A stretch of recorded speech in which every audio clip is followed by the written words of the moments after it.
this is a pretty fucking important factor as well.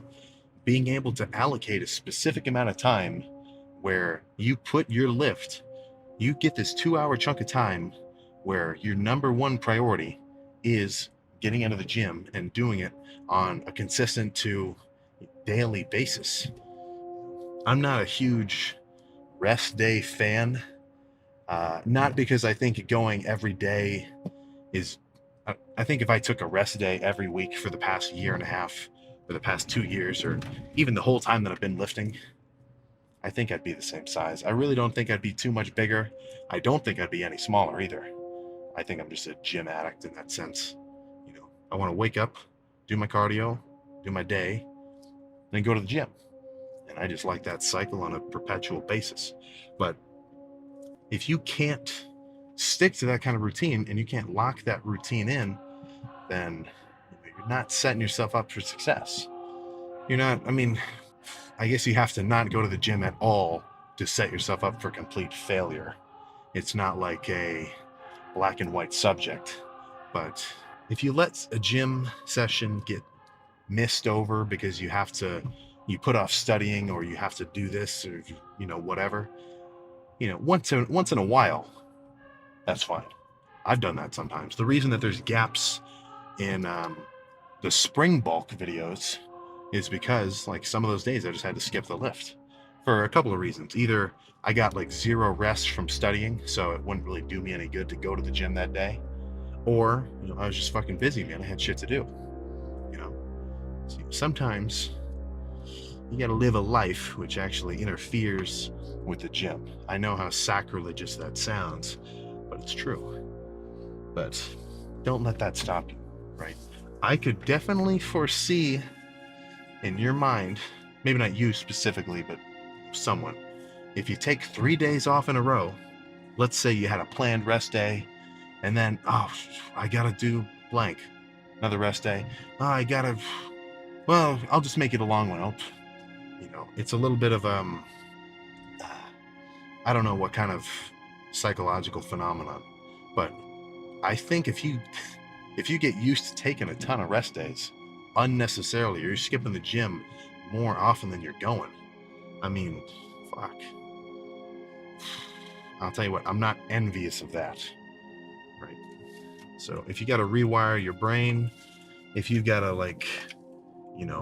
latch on to one of your buddies who does go to the gym consistently and sort of piggyback off of his motivation to bring you, or maybe not his motivation, but to his discipline, okay, dude, what time do you go to the gym? Oh, I drive over there 5 o'clock every day, and I'm there for about an hour and a half, and then I come back home. All right, pick me up, no matter what. Even if you're not necessarily motivated, if you set yourself up with a little bit of a scenario like that, it'll kind of give you a call to action, if you see what I'm saying. But I guess that's if you don't have that urge to just get in there, that obsession. I've never had a problem with taking rest days unnecessarily like that, just because I want to be in the gym. When it comes to talking about discipline, and you're not going to be motivated all the time, going into the gym, that's what I want to do. Honestly, that's like the main point of every fucking day of mine. So it's really not even a question of if I'm going to get my lift in. Sometimes it's a question of when.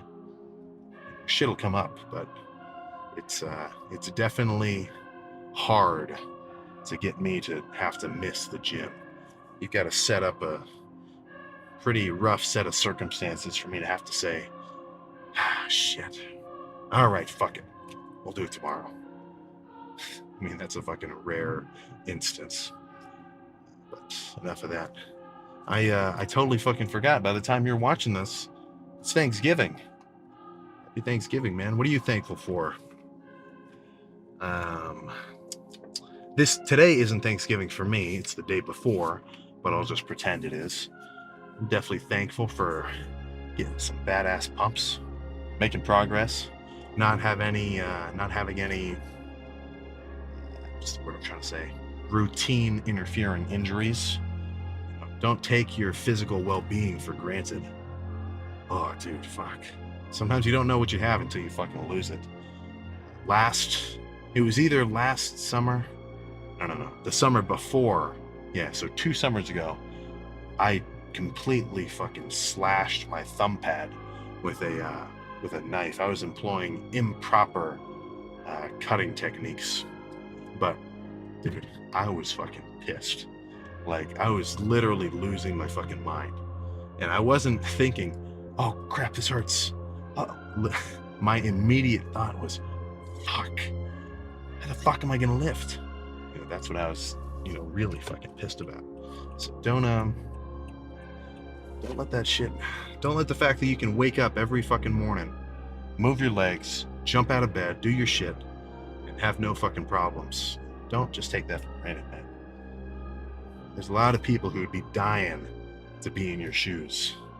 So that's sort of a situation where you gotta try to be humble with what you have. I'm not a monk. I'm not so enlightened that I don't have such an ego that I'm always thinking about more and I can't be satisfied with where I am. But you got to be able to sort of back up a little bit and look at what's going on in your own situation right now and think, all right, I'm in the good old days right now. I better fucking enjoy it.